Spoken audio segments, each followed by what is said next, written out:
Hello, coucou de petites vidéos, je fais mon cinéma pour parler de cinéma, puisque j'ai eu la bonne idée aujourd'hui d'aller en salle voir le dernier film de Joachim Trier, Valeurs sentimentales. Je vous débriefe très vite fait l'histoire. Deux sœurs, alors donc ça se passe en Suède, en Norvège. Deux sœurs, Agnès et Nora, vivent leur vie. Nora est comédienne de théâtre. Et Agnès, elle fait autre chose. Je sais pas ce qu'elle fait, je me souviens plus. Et puis, à leur grand étonnement, revient dans leur ville et dans leur vie leur papa. Ce papa étant un monsieur qui a quand même un certain âge, hein, il doit avoir dans les 70-75 ans, et il est réalisateur de films.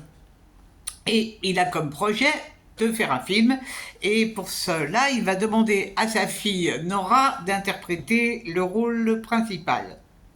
Chose qu'elle va refuser.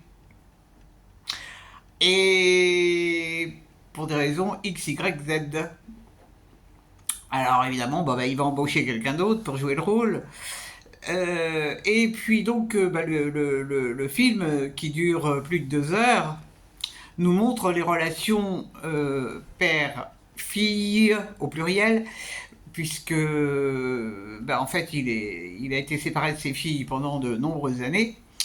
Et ça va donner lieu à quelques discussions, mais pas beaucoup de discussions, parce qu'il y a aussi un passé lourd dans cette famille, avec une mère une grand-mère qui a été arrêtée pendant la guerre, une mère qui était psychanalyste. Donc on va assister à tout ça pendant les 2 heures et demie pratiquement du film. Qu'est-ce que j'ai pensé de ce film? Alors j'avais vu un film de ce réalisateur qui s'appelait La Convocation, que j'avais bien apprécié. Donc j'y suis allé en me disant chouette, ça va être bien. Moi j'ai pas du tout aimé. J'ai pas du tout aimé parce que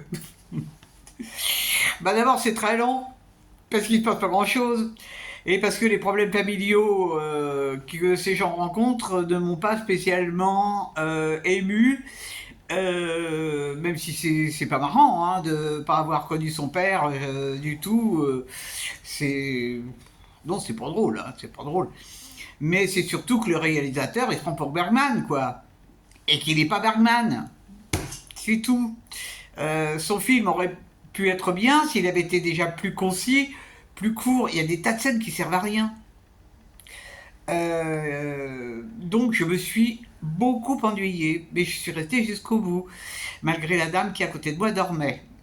Il y avait du monde, hein, il y avait du monde. J'ai vu aussi beaucoup de téléphones portables s'allumer. C'est marrant, hein. Comme quoi ce film qui est encensé par la critique n'a peut-être pas plu à tout le monde. Je comprends pas, je comprends pas. Je ne sais pas quel est son rapport personnel avec cette histoire. Et puis bon, vraiment, ça aurait pu être bien, quoi. Les relations père-fille qui sont difficiles. Cette actrice de théâtre qui a des problèmes. Elle a des problèmes, hein, c'est sûr. Bon, mais c'était peut-être pas un jour où j'avais envie de regarder un film avec des gens qui avaient des problèmes. Bon, je me cherche des excuses à ma méchanceté, mais non, vraiment, c'est ça qui m'a frappé surtout, c'est ce besoin. J'ai pas arrêté de penser à Bergman. Bon, mais Bergman, il savait faire des choses sans beaucoup de dialogue, parce que là, il y a des dialogues, mais qui sont vraiment pas intéressants, hein. Ce père vieillissant qui se demande si ça vaut le coup, parce que ça parle de cinéma aussi, si ça vaut le coup de faire encore des films, s'il a encore l'âge de faire des films. Si tu te poses la question, arrête de faire des films, et puis c'est tout. Oh là là là là là. Bon, donc je me suis profondément ennuyé. Ça arrive, ça arrive, ça arrive. Ça n'est pas un problème. Et puis d'ici demain, j'aurais oublié ce film qui s'appelle Valeurs sentimentales. Si vous l'avez vu, vous avez aimé, tant mieux. C'est pas moi. Alors, si vous ne l'avez pas vu, c'est pas moi qui vous conseillerais d'aller le voir. Voilà, voilou. À part ça, j'espère que vous êtes tous en pleine forme. Et je vous dis salut, salut, à la prochaine pour parler cinéma ou autre. Ça sera pas pour demain, j'ai autre chose de prévu demain.